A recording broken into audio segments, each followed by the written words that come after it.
Diqqat, tezkor xabar. Bugungi kun holatiga ko'ra O'zbekiston hududida mehnatga haq to'lashning eng kam miqdori 1,155,000 so'm, bazaviy hisoblash miqdori 375,000 so'm, pensiya hisoblashning bazaviy miqdori 428,000 so'm, yoshga doir eng kam pensiya 834,000 so'm, nogironlik pensiyalari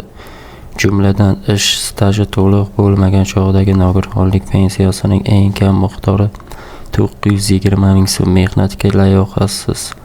fuqarolarga beriladigan nogironlik nafaqasi va bolaligidan nogironligi bo'lgan shaxslarga beriladigan nafaqa 920,000 so'm,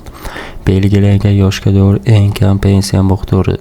834,000 so'mdan 920,000 so'mgacha, pensiya oluvchilarning yoshga doir pensiyalari 920,000 so'm, zarur ish stajiga ega bo'lmagan keksa yoshdagi fuqarolarga beriladigan nafaqa 745,000 so'm, ish staji to'liq bo'lmagan chog'dagi yoshga doir pensiyaning eng kam miqdori qo'shimcha to'lovni hisobga olgan holda 745,000 so'm.